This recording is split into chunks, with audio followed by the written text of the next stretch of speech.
This is a demonstration of checking in volunteers at your event. You may want to do that. You may not need to do that, but it has the capability to check in the volunteers. This records times, check in, check out, lunch, breaks, well, however much detail you want. And so this is going to go over the details. Most of the groups do check in at least of the volunteers. And when you do that, you've got 4 different situations. You've got they're registered and they have an assignment. They're registered, but they don't have an assignment today, or they may have just been in the waiting list. But then you may want to go ahead and assign them, and you can assign them directly here. And they're in your system. They've registered for previous events, but they're not registered for this event, but they showed up anyway. And then the 4th situation is that they are in your system, or they're not in your system at all. And so they have to go ahead and register, usually on their smartphone while they're waiting. Okay, let's go over those 4 different examples. And each of these examples has also 2 variations where they have a name badge or they don't have their name badge. Let's look at the first one if they have their name badge. Now, name badges by default in the system look like this. They've got a nice barcode on them. They've got languages and a few attributes. If whatever you decide to print on the badge, it's all control parameters. But it has a nice barcode. You can also do a mail merge. There's lots of exports, so you can do a mail merge and print your own badges in color and do all kinds of things. Having a nice barcode on it with the volunteer number is helpful. So we're going to go ahead and experiment and show that first. So let's imagine that a dentist just walked up. He's got his badge, and all you do is you use your barcode reader and you hit the badge, and that's all it takes. He's in the system. You notice for this dentist, his dental license is not yet verified, so you may want to have a conversation there. It tells the size of his t-shirt. If you're handing out t-shirts, that's especially helpful. And it tells his dental assignment. If this is the first time he's coming in, you can see that he's a dentist in restorative and surgery, and that check-in volunteer can then direct him as to where he's supposed to go. You also see down here a list of all the punches that you've done for this clinic today, so you can go back in time. Did I check that person in or not? And you can see right there in the log if you have. Okay. If you, all right, let's look at this. So that's if they are registered and they had an assignment. Let's look at someone if they don't have their badge, for example. If they don't have their badge, your front desk person just has to type in their name in the same spot. So let's imagine it's Scott Hopton. You click on that, and it's just the same as if you had scanned their badge. So all you got to do is either they know their name or they have their badge. And t-shirt size large, you can see we've scanned in 2 people now.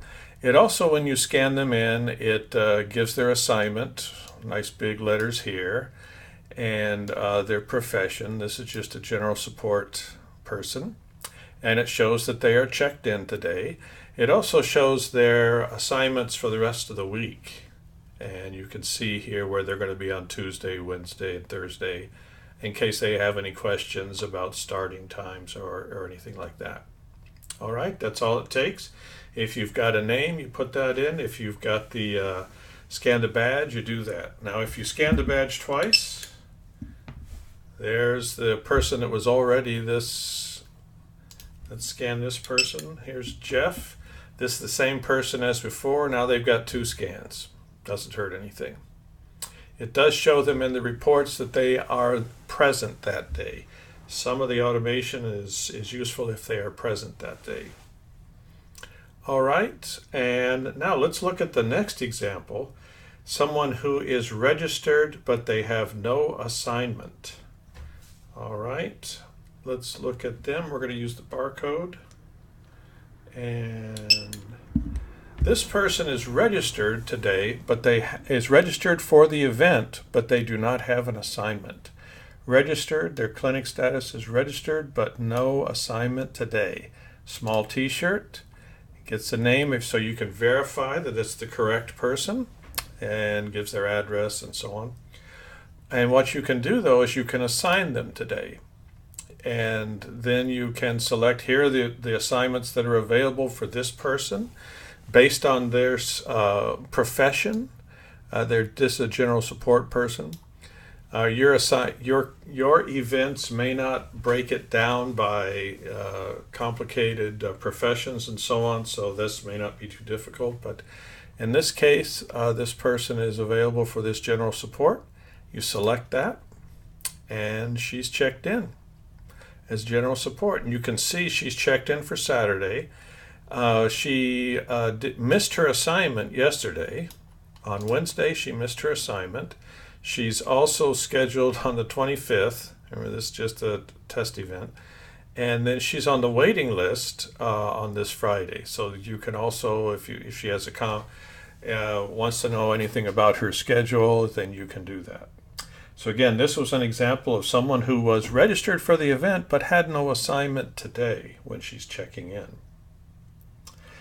Now let's look at someone who is in the system but not registered for the event. So they're in the system, not registered at all for this event. Let's go ahead and, so they're not going to have a badge, obviously. Hampton. Let's look at Ashley Hampton in this case.